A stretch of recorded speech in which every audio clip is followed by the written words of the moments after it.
자, 토지거래 허가제를 보겠습니다. 이 토지거래 허가제는 작년에 이제 세 문제를 출제했어요. 여기서.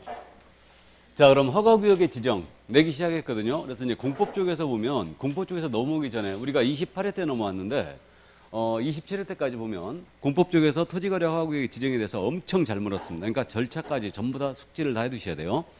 잘 아시는데 두 개 이상의 시도에 걸친다. 국장이고요. 동일 시도 안에 일부 지역에 있다. 시도의사고요. 동일 시도 안에 일부 지역일지라도 개발사업 등으로 투기 우려가 있다. 그럼 당연히 국장이 지정할 수 있습니다. 어떤 지역을 지정하냐? 투기적인 거래가 사용하나 집가 급격히 상승하는 지역을 지정하는데 이게 수행사 우려 지역을 지정합니다. 그래서 작년에 이걸 건드렸는데 토지 이용 계획이 새로 수립되는 지역, 그다음에 행위 제한이 완화되는 지역이죠. 그래서 강화되거나 이거 아닙니다. 그래서 작년에 강화로 물어봤고, 근데 이 질문은 이미 공법 쪽에서 물어봤던 거예요. 그래서 완화되는 지역, 그러니까 개발 제한 구역이 만약에 풀린다, 그러면 투기 우려가 있죠. 그다음에 사업이 진행 중이거나 그 인근 지역 이제 지정할 수 있고요. 투기 우려가 있는 지역, 그다음에 관계 행정기관회장이 요청하는 지역 이제 지정할 수 있으니까 수행사 우려로 기억하세요. 이렇게. 자, 그래서 이 지역을 지정하는데 그럼 지정 절차는 어떻게 되냐면 이제 우리가 누차 5년을 초과하지 않는 범위를 지정하는 거죠. 이렇게. 그다음 이제 지정 절차는 일단 도교의 심의가 꼭 있어야 됩니다. 그래서 도교의 심의를 먼저 거치게 돼 있어요. 그러면 재지정할 때는 도교의 심의가 있기 전에 의견 청취 절차가 있다고 그랬죠. 재지정할 때만 의견을 청취한다. 이거를 꼭 명심하자고 그랬고, 그럼 이제 지정을 했지 않습니까? 그럼 지체 없이 공고 나가는데 이때 공고는 이제 암기하지 말자고 그랬어요. 작년에 이걸 또 건드렸는데 지정 기간 언제까지, 그다음에 허가가 필요 없는 면적 있죠. 이것도 공고하고요. 어떤 토지를 지정했는데, 그러니까 토지의 소재지, 용도, 지역 이런 거 다 공고 나가고, 이거 지용도 나간다는 거 기억하고 있죠? 그래서 축척 25,000분의 1, 5만 분의 1 지용도가 이제 공고가 됩니다. 그래서 이게 공고사항이에요. 그리고 이제 시도의사, 시군구청장한테 이걸 통지해 줍니다. 그러니까 지체부터 통지를 하게 돼 있는데, 그럼 통지를 받은 시군구청장 있죠. 이자가 다시 공고하죠. 그럼 시군구청장이 이제 공고를 할 때는 7일 이상 공고하게 돼 있고요. 그다음에 일반인이 볼 수 있도록 열람하게 해줍니다. 열람이니까 며칠간 열람이라고요? 15일이다. 이렇게 이제 기억했고요. 그러면 등기소장한테도 알려주거든요. 등기소장한테 알려주는 거 누가 알려준다? 시군구청장이 알려주는 거. 그러니까 통지를 받았잖아요. 그럼 시군구청장이 지체 없이 등기소장한테 통지해 줍니다. 여기가 허가구역 묶였대 하고 알려주는 거예요. 왜 그러냐면 등기소장한테 허가구역 내 토지 이전 등기 신청할 때 허가증이 첨부돼야 되거든요. 그러니까 등기소장 알고 있어야 돼요. 그래서 이제 이자가 통지한다. 자, 그러면 이 절차 여기까지 이해하시고, 그럼 이제 효력 발생합니다. 효력 발생은 지정을 공고한 날이죠. 이 지정을 공고한 날로부터 며칠? 5일 후에 효력 발생한다. 그래서 5일. 우리 과목 전체를 통틀었을 때 5일 딱 2번밖에 안 나오는데 2번 다 중요하다. 그래서 자격을 취소했을 때 5일 내 국장 보고죠. 그 점, 그 다음에 효력 발생도 5일 후다. 이 점도 이해를 하시고요. 그럼 해제 및 축소를 한다. 그럼 해제 축소 이유가 있다고 있는 반드시 해제 축소 해야 돼요. 해야 되고요. 이때 이제 참고사항인데 해제 축소할 때 도교의 심의 다 거치게 돼 있어요. 이 절차 그대로 준용하고요. 그 해제 축소, 그 다음에 이제 재지정한다. 그때는 효력 발생이 바로 공고한 날로부터 발생해요. 참고하시기 바랍니다. 이거는. 자, 그럼 이제 그 정도만 이해를 해 두시기 바랍니다. 허가구역 지정이었어요. 꼭 이해를 해 두시고, 이게 작년에도 지금 건드렸습니다. 이거. 그럼 이제 허가 대상입니다. 이 허가 대상에 대해서는요, 원래 우리 쪽으로 허가제가 넘어오기 전에는 이 부분을 주로 잘 물었거든요. 근데 이제 허가제가 넘어왔으니까 이 부분은 잘 안 묻고 있는데, 허가구역 안에 있는 일정 면적을 초과하는 이 토지에 대한 소유권과 지상권이 대상이 되고 있어요. 이게. 그래서 지상권이 들어가는 게 유일하게 토지거래과제입니다. 이렇게 돼 있고, 그 다음에 이거 유상계약이고, 다음에 예약도 들어가죠, 지금.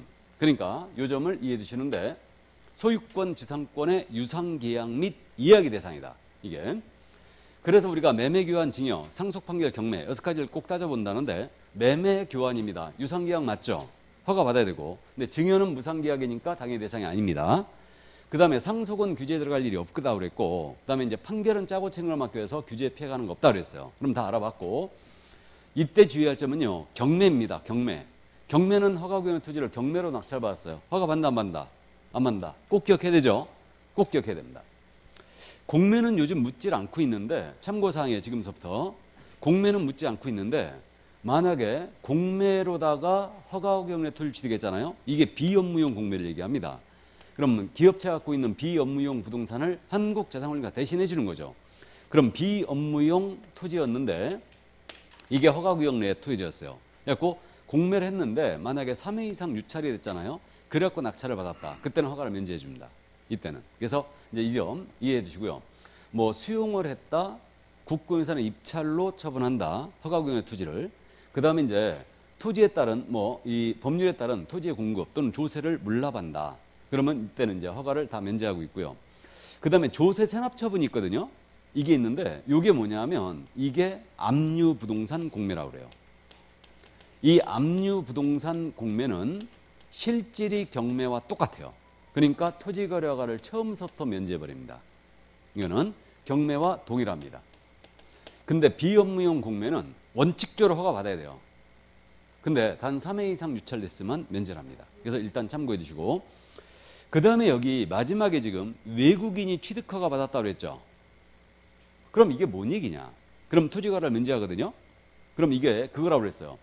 이게 토지거래 허가구역입니다. 근데 토지거래 허가구역 딱 묶였는데 이 안에 있는 토지가 군사시설 보호구역에 있었어요. 이 지역을 외국인이 취득하는 거예요. 그럼 우리가 앞에서 방금 전에 외국인이 토지거래 허가 받으면 허가를 면제한다고 그랬죠. 근데 또 여기는 외국인이 허가 받으면 허가를 면제한다고 그랬죠. 그럼 이건 뭔 얘기냐?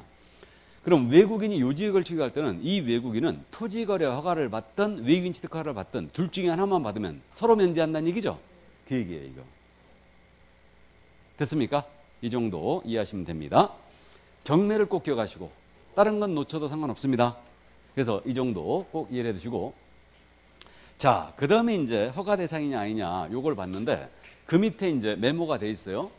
국가 등이 만약에 허가구역의 토지를 취득하는 거예요. 그래갖고 시군구청장과 협의를 했지 않습니까? 협의가 성립되면 이때는 허가를 받은 것으로 간주를 하고 있죠. 그래서 그 정도 참고하시고, 그 다음에 이제 옆에 페이지에 기준 면적이 나옵니다. 이 기준 면적은 꼭 암기하고 있어야 되죠. 그래서 우리가 이제 숫자 암기했는데 도시지역이거든요. 도시지역은 주상공록 미고 면적은 601515-200-60으로 암기했죠. 601515-200-60 이렇게 이제 꼭 기억해 두시고, 그다음 도시지역 밖이에요. 도시지역 밖은 이게 250제곱미터 이하라면 허가 면제하고요. 그 다음에 농지였다. 그럼 500이고 임야는 1000이었습니다. 이거 도시지역 밖은 배수로 가고 있죠. 배수 2배로 가고 있다. 이렇게 하고 있고, 그다음에 여기 도시지역은 601515-200-60으로 숫자 암기하시고, 그럼 허가구역을 지정할 때 지정권자가 이 기준 면적을 두고서 최소화시키면 10%까지 내려갈 수 있고 최대화시키면 300%까지 늘릴 수 있죠. 이렇게 되고 있고, 그 다음에 꼭 명심할 게 도시지역은 지목으로 가는 게 아니죠. 도시지역은 용도지역으로 간다. 근데 도시지역 밖은 지목으로 가고 있다는 거예요. 그래갖고 요거 꼭 이해해 두시라고 했는데 작년에도 이 부분을 지적했는데 녹지지역 내 농지였어요. 농지로서 면적이 300제곱미터였습니다. 그럼 다른 정함이 없다면 토지거래 허가를 300제곱미터라면 토지거래 허가를 받을 필요가 없다라고 낸 거예요. OX, X죠. 그러니까 농지에 해놓되지 말고 녹지지역을 봐야 된다고 했죠. 그러니까 다른 정함이 없다면 녹지지역은 기준 면적이 200이에요. 꼭 이해해 두셔야 되죠. 그래서 이제 이걸 작년에 또 당연히 물어봤고요. 자, 그 다음에 그 밑에 면적 산정에 대한 특례가 있지 않습니까? 이건 참고사항이에요. 그래서 이제 면적 산정의 특례는 이해만 해 두시면 되는데, 그 1단의 토지 거래예요. 그래갖고 이제 사례를 이걸 들었었죠. 여기가 이제 허가구역으로 묶였는데 이 안에 있는 토지가 여기가 이제 상업지역이었어요. 상업지역이었는데 여기에 공장용지로 쓰는 세필지가 있다. 1, 2, 3번지인데 이게 150제곱미터, 150제곱미터, 150제곱미터고 1단의 토지를 쓰고 있어요. 공장으로 쓰고 있는데 갑이 소유자였거든요. 이것을 을한테 팔았어요. 그러면 이거 150제곱미터는 허가 대상이 아니죠. 상업지역 150이니까 초과해야 되죠. 그래 허가 대상. 그러니까 허가를 안 받았어요. 안 받았는데 1년 내죠. 1년 내 2번지 토지를 또 거래하는 거예요. 2번지를 1년 내에. 그럼 이때는 기준 면적을 전체에 대한 거래를 본다고 그랬죠. 그러니까 이게 기준 면적을 넘겼다. 그럼 허가 받으라는 얘기죠. 근데 그 밑에 거 그 분할거래, 공유지분거래 이 말이 나왔는데 이것도 이해가 됩니다. 그러니까 이것도 이해만 해두시면 되는데 허가구역 지정할 당시에 기준 면적을 초과했던 토지였어요. 그러니까 농지를 예를 든 바가 있는데 이게 도시역 밖에 있는 농지 800제곱미터였거든요. 갑이 소유하고 있었어요. 근데 허가구역으로 묶였어요. 여기가 묶이니까 이걸 분할 거래하는 거예요. 쪼개가지고 400, 400으로 거래하는 겁니다. 이거 최초의 거래예요. 기준 면적을 초과하는 것으로 아예 보겠다는 얘기죠. 그게 바로 이제 그 분할 거래입니다. 그럼 지분으로 거래해도 마찬가지죠. 분할하지 않고. 물론 이 분할이 공공사업으로 분할했다. 공공사업으로 분할하는 경우는 제외죠. 이해되죠? 그러니까 이해만 해두시기 바랍니다. 면적 산정에 대한 특례는. 숫자는 이거 꼭 암기해 주세요. 올해 개정됐으니까 이 부분을 꼭 주의해야 됩니다. 일단. 자, 그럼 이제 내려갑니다. 토지거래가 절차예요. 그럼 허가 절차에 대해서는 일단 우리가 주의할 점이 뭐냐. 첫 번째가 토지거래 허가 신청을 할 때 우리 개공은 허가 신청 의무가 있다 없다? 없다. 당사자 공동해야 되죠. 그래서 그 점 꼭 기억해 두시고 허가 신청할 때 말이에요. 허가 신청할 때 자금 조달 계획 낸다고요, 안 낸다고요? 낸다고 그랬죠. 이걸 꼭 기억해 두시고 그다음에 이제 처리 기한은 잘 아셔요. 그럼 지체 없이 조사 들어가고요. 촬영 보관하는데 처리 기한은 며칠이다? 15일. 선매가 진행 중이었던 그 사실을 통지하게 돼 있죠. 15일 내. 그러면 15일 내 허가 불허가 처분해 줘야 되는데 15일 내 허가 불허가 처분을 안 했습니다. 안 하게 되면 이거 이 15일이 끝난 다음 날이죠. 끝난 다음 날에 허가를 받은 것으로 본다. 여기까지. 이게 바로 이제 토지거래 절차에서 우리가 주의할 점이었어요. 이 정도만 꼭 감을 잡아 두셔야 되고. 자, 그 다음에 이제 내려갑니다. 그럼 이제 허가 기준에 대한 내용이 나옵니다. 허가 기준은 우리가 실수요성이 있고요. 그 다음에 도시군 계획에 맞아야 되고 면적도 적정해야 된다. 이걸 충족해야 되는데 실수요성에 대해서 이거 암기했죠, 우리? 거복농사 대여님 꼭 암기해 주세요. 그래서 이용 의무까지 같이 기억하는데 거복농사 대여님이다. 그러면 거주용 주택용지다 2년. 복지시설 편익시설이죠. 역시 2년이고 농업 등의 경영을 위하여 취득한다. 그럼 역시 이때도 2년은 써야 됩니다. 이때 거기 괄호 속에 있는 말 있잖아요. 이건 이제 우리가 숫자를 기억하고 있는데 농업인이 여기 거주하고 있거든요. 근데 이분이 여기 허가구역 내 농지를 취득해요. 농업 경영을 위해서. 그러면 거주지로부터 거리 제한이 30km 내라면 이거 취득할 수 있죠. 허가를 해줘야 됩니다. 이렇게 되고. 근데 이 농업인이 농지를 수용당했어요. 그럼 수용당한 농지에 대해서 대체 농지 취득할 수 있죠. 그럼 이때는 거리 제한을 완화했어요. 몇 킬로까지? 80km까지 완화를 했습니다. 몇 년 내 취득해야 된다? 3년 내 취득해야 되고 새로이 취득하는 토지는 수용당한 농지 공시지가 기준했을 때 종전토지가 이하해야 되죠. 그러니까 이게 그 얘기 아니에요. 수용당한 농지는 공시지가 기준했을 때 3억짜리를 수용당했는데 새로이 취득하는 허가구역 내 농지에 대해서 이게 10억짜리를 취득하겠대요. 이거 된다 안 된다? 안 된다는 얘기죠. 괄호 속에 있는 말이 그 말이에요. 이해만 해두세요. 그러니까 숫자 30km, 80km 기억을 해두시고요. 그 다음에 이제 사업을 위하여 취득한다. 가능하죠? 그럼 이때는 몇 년 써야 된다? 4년이다. 사업이니까 4년이에요. 그 다음 이제 일상생활과 통상적인 경제활동에 필요한 것으로서 농지 외 토지를 만약에 수용당했어요. 농지 외 토지를. 그럼 이거 대체 토지를 취득할 수 있거든요. 그럼 이때는 대체 토지 취득 몇 년 써야 된다? 2년은 써야 된다. 2년을 써야 되고요. 자, 그 다음에 이제 사용수익이 제한되는 토지예요. 쓸모없는 땅인데 내가 내 땅에 현상보존을 목적으로 취득한다. 그럼 현상보존은 도로개설로 이해하라고 그랬죠. 그럼 이때는 몇 년 써야 된다? 5년. 임대사업용으로 취득한다? 5년. 기타 다 5년이에요. 그래서 거북농사 대여님 암기해 주세요. 거북이 농사는 대박이다. 그래서 이용 의미가 전부 다 2년인데 사업에 쓸 목적이라면 4년. 근데 임대사업은요? 5년이에요. 임대가 들어가면 5년이에요. 그리고 임대란 말이 없다면 사업 몇 년? 4년이에요. 그렇게 하고 현상보존 목적 5년이다. 암기했죠? 자, 그 다음에 이제 도시군 계획에 맞아야 된다고 그랬어요. 그럼 넘어가면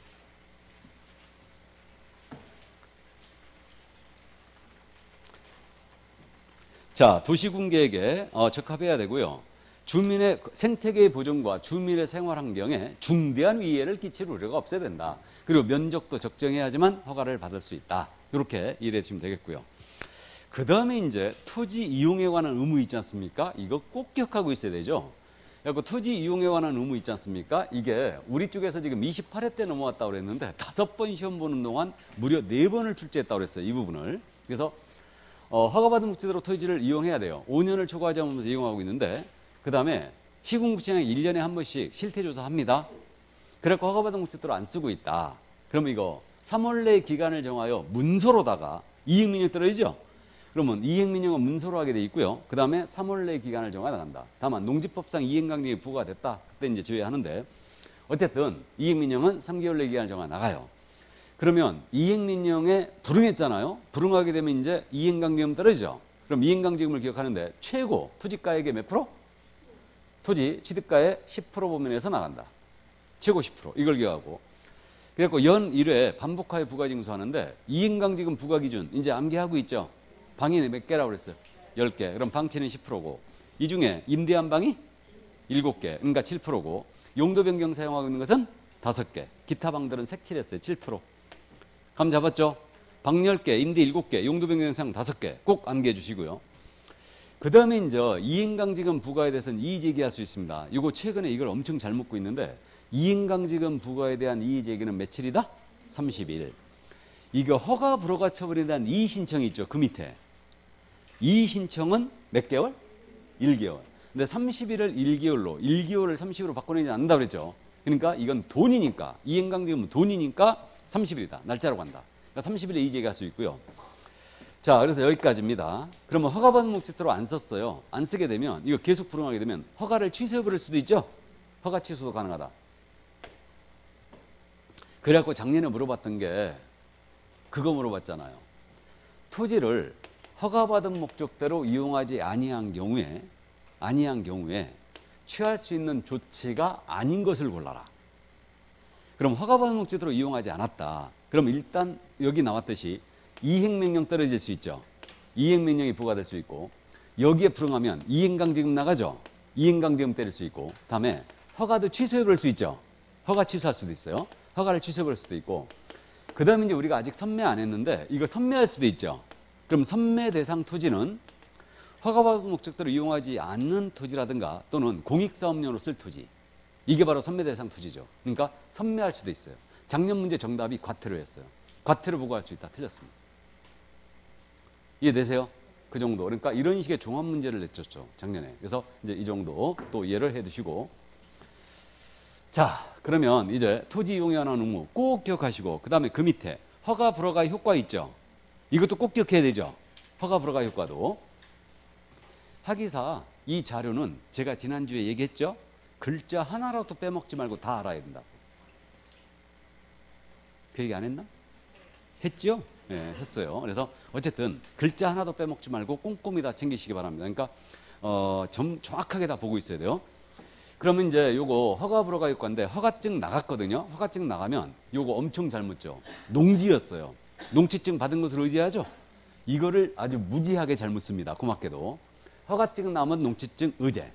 그럼 이거는 농림축산식품분야부에 통보해 주게 돼 있습니다. 농지증 나가면. 그래서 이거 허가증 나가면 농지에 대해서 농림축산식품분야가 통지하게 돼 있고 거민도 의제된다는 건 알고 있죠? 예, 이건 알고 있고. 그 다음에 이번에 이제 잘 아셔요. 불허가 나갔거든요. 그럼 불허가 나가면 이거 니 사. 그럴 수 있죠? 이게 뭐라고요? 매수청구. 몇 달래? 1월래. 이때 기준 가격은 공시지가. 기억하고 있고. 그 다음에 이의신청도 할 수 있어요. 허가 불허가 처분에 대해서는 이의신청할 수 있는데 이의신청도 몇 개월? 1개월에 할 수 있고 그럼 도교의 심의를 거쳐서 그 결과를 알려주게 돼 있죠. 그래서 여기까지 한 달을 기억해 주시고요. 한 달. 그래서 이제 요거 일해 두십니다. 자, 그 다음에 이제 그 밑에 무허가 계약의 효력 및 그 제재가 나와 있는데 이건 이제 아십니다. 허가를 받지 않냐고 계약을 했어요. 이 계약은 무효죠. 뭐 허가를 받을 것을 조건으로 계약하면 유동유용 무효라는 건 잘 아시고 있고요. 이때는 2년 이하의 징역 또는 토지가액의 30% 이하다는 벌금인데 이때 토지가액의 그 30% 기준이 공시지가 기준이죠.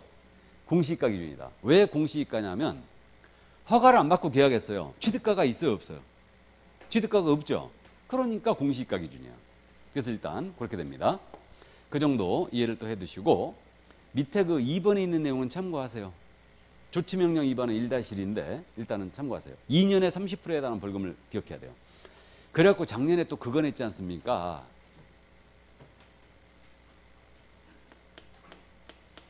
벌금이나 과태료를 비율로 부과하는 게 아닌 거.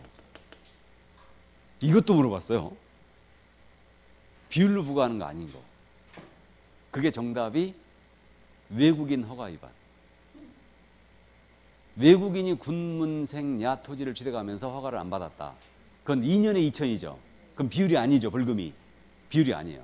근데 부동산 거래 신고를 거짓된 내용으로 신고했다. 5% 이하의 벌금이 5% 이하의 과태료죠. 비율이고. 허가 위반했다? 30%에 대한 벌금이죠. 비율이 이렇게 비율을 내고 있습니다. 이인강제금도 비율이죠. 허가받은 목적으로 이용치 않았다. 그럼 토지취득가의 10% 내에서 나가죠. 비율 형식이죠. 그런 식으로 문제를 내렸으니까 이런 문제들을 냈기 때문에 작년에 이쪽 부분이 아주 어려웠어요. 토지거래과제가 어려웠습니다. 문제가. 자, 그럼 이제 그 정도 또 이해를 해두시고, 자, 그럼 이제 그 밑에 선매로 나가는데, 요 선매에 대해서는 말이에요.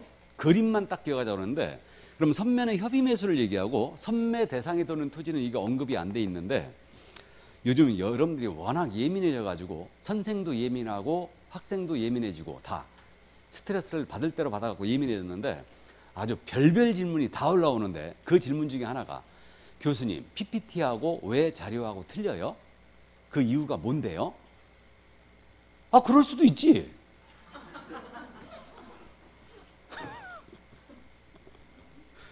그래갖고 어쨌든 또 거기다 대고 또 예민해져 있는데 내가 또 뭐라 할 수도 없잖아. 그래갖고 원래 이 자료가 정상 자료인데 PPT를 내가 하다 보니까 자료가 조금 내용을 내가 보완하고 싶어서 PPT에다 조금 더 넣습니다. 근데 이거 없죠 지금? 있어요? 여러분들 자료는 있습니까? 내 자료는 없는데? 있는지 없는지도 모르면 심각한 겁니다 지금. 옆에 페이지 그 비교하면서 있죠?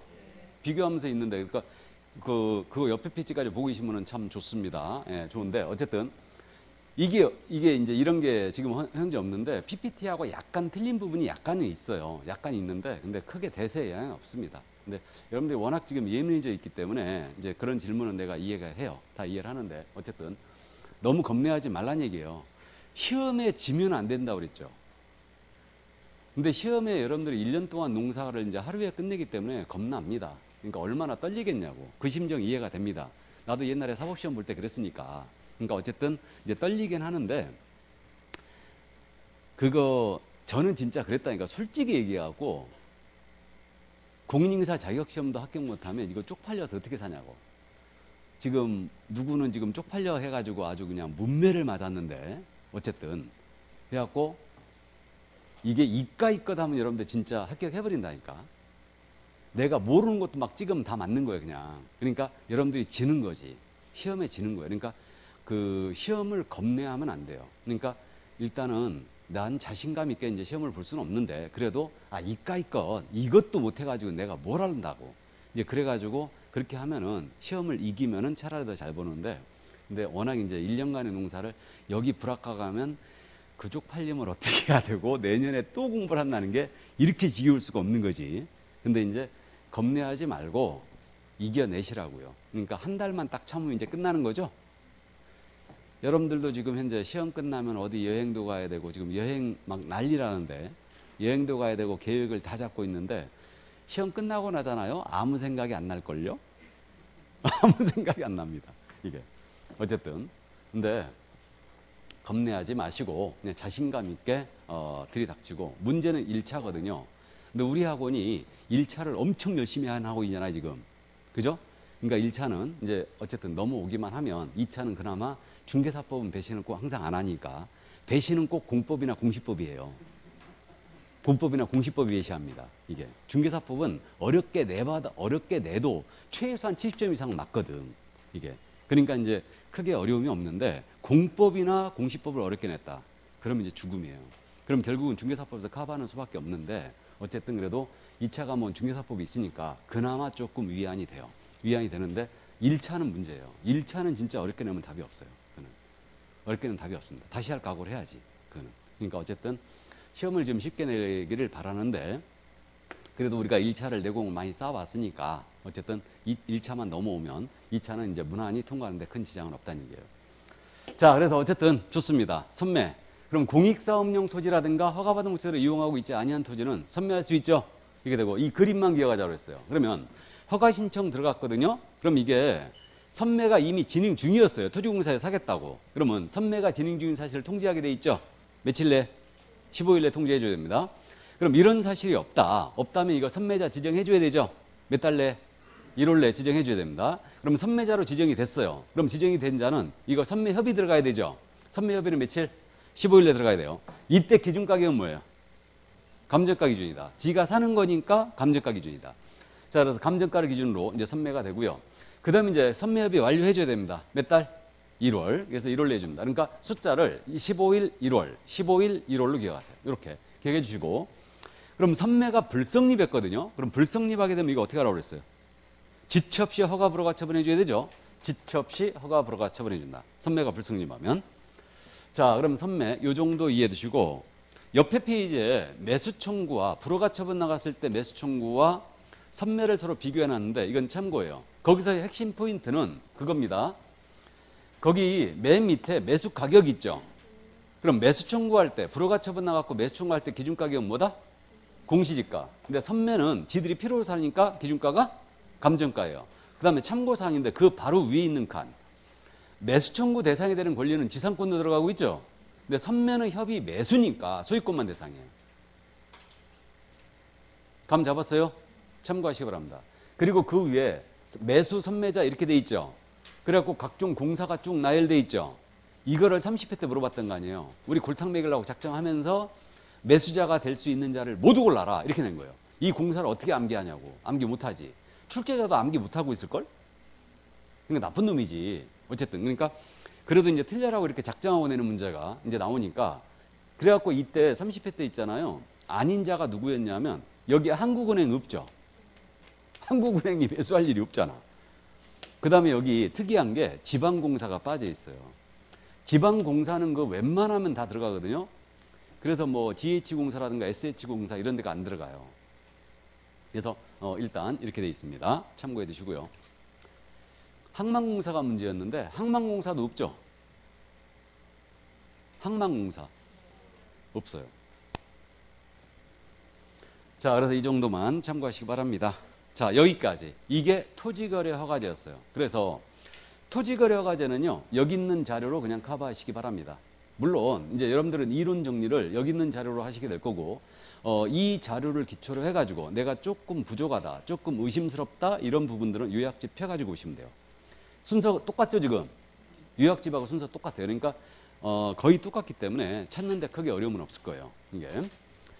자, 그러면 이제 부동산 신고법상 포상금제 들어갑니다. 앞에서 우리가 비교하고 넘어왔거든요. 그러면 부동산 거래 신고법상 포상금제가 있는데 작년에 이것도 물어봤어요. 그래서 부동산 거래 신고법상 포상금제는 이거는 짝수회 문제예요. 짝수회. 그러니까 올해 지금 홀수회죠. 그러니까 짝수회 때 지금 출제를 하고 있고요. 그래서 30회 때 출제했고 32회 때 출제가 됐습니다. 그래서 이거는 지급권자는 당연히 이제 신고한청, 시군구청장이 되고 있고요. 그다음에 이제 신고고발 대상이 포인트인데 이거는 암기하지 말고 이렇게 하자고 그랬어요. 부동산 거래 신고 위반자, 허가 위반자, 이용 위반자를 크게 나눠요. 이때 부동산 거래 신고 위반자를 주의하는데 부동산 거래 신고 위반자 중에 누구를 신고받아야지만 포상금 주냐면요. 가격 거짓 신고예요. 가격 거짓 신고. 이걸 꼭 기억해야 돼요. 가격 거짓 신고한자다. 이거고요. 그다음에 이제 가장계약 신고자가 있습니다. 이거 신고 대상 계약이 체결되지 않았음에도 신고했다든가 해제가 안 됐음에도 해제 신고한 거예요. 그럼 가장계약 신고자, 가장해지 신고자. 이들은 3천만 원 이하죠. 그럼 거짓 신고자예요. 가격 거짓 신고자는 과태료가 어떻게 돼요? 5% 이하. 5% 이하죠. 그다음에 주택 임대차도 금액 거짓 신고자예요. 그래서 이게 바로 이제 부동산 거래 신고 위반자다. 그렇게 이제 기억하시고요. 허가 위반자, 허가받은 목적으로 이용하지 아니한 이용 의무 위반자 이렇게 나눠집니다. 그러니까 셋으로 딱 이렇게 이제 기억을 해두시고요. 그러면 거짓 신고할 것을 요구, 조장, 방조한 자예요. 대상이다 아니다? 아니다. 이게 작년의 답이었죠. 이게 또. 자, 그럼 절차는 일단은 이제 부동산 거래 신고 위반자 등은 과태료 부과돼야 돼요. 허가 위반자는 형사처벌이 있기 때문에 공소제기나 기소유예가 있어야 됩니다. 그 다음에 이용의무 위반자는 이행명령이 떨어져야 돼요. 그럼 이제 지급 조건을 충족했고요. 그럼 지급액이 어떻게 되냐면 허가 위반자, 이용의무 위반자는 50만 원인 거 알죠? 그 다음에 여기 부동산 거래 신고 위반자는 과태료 부과액의 20%라는 거 알죠? 그럼 거짓 신고자에 대해서는 최고 한도가 1,000만 원이에요. 이게. 그래서 이제 이 정도.